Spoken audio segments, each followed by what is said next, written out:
कर्मों का फल सबको मिलता है। कर्म क्या है? कर्म को समझाने के लिए एक कहानी सुनाता हूँ।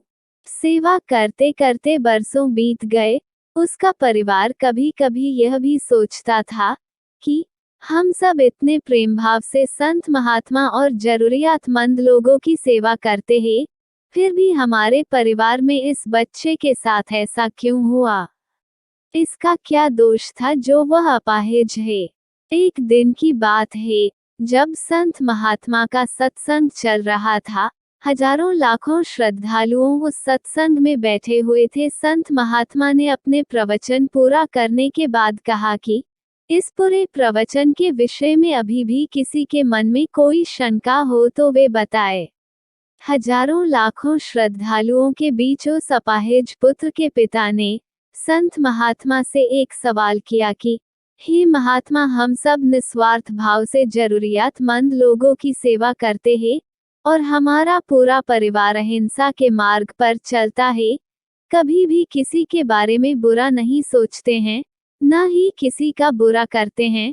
फिर भी ऐसा क्या गुनाह हुआ जो हमारा बच्चा अपाहिज पैदा हुआ? फिर गुरु ने जवाब दिया, वैसे तो मैं यह बात नहीं बता सकता, फिर भी आपके मन में दुविधा है तो सुनो। ये जो बच्चा है, जो दोनों टांगों से बेकार है, पिछले जन्म में एक किसान का बेटा था। रोज खेत में अपने पिता को दोपहर में भोजन का टिफिन खेत में देने जाया करता था। एक दिन उसकी माँ ने उसे दोपहर में 11 बजे खाना लगा कर दिया और कहा कि बेटा, खाना खाकर पिताजी को टिफिन देकर आ।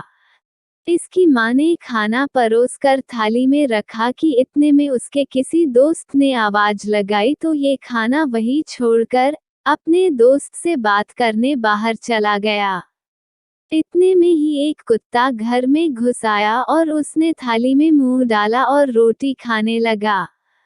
लड़का जैसे ही घर में वापस आया और कुत्ते को थाली में मुंह डालता हुआ देखकर पास ही में एक लोहे का बड़ा सा डंडा पड़ा हुआ था, उसने ये भी नहीं सोचा कि खाना तो झूठा हो चुका है।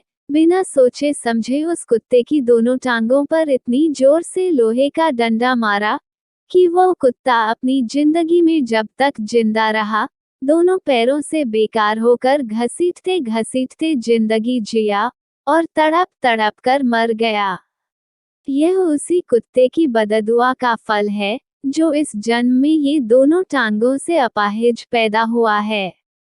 संत महात्मा ने कहा, पुत्र, इस संसार में इंसान को अपने अपने कर्मों का फल भुगतना ही पड़ता है। इस जन्म में अगर किसी की टांग तोड़ी है तो स्वाभाविक है कि अगले जन्म में आपकी टांग टूटनी ही है। अगर आप किसी को नुकसान पहुंचाओगे तो आपका भी नुकसान होना ही है, इस जन्म में नहीं तो अगले जन्म में। इसलिए जो भी कर्म करो सोच समझ कर करो।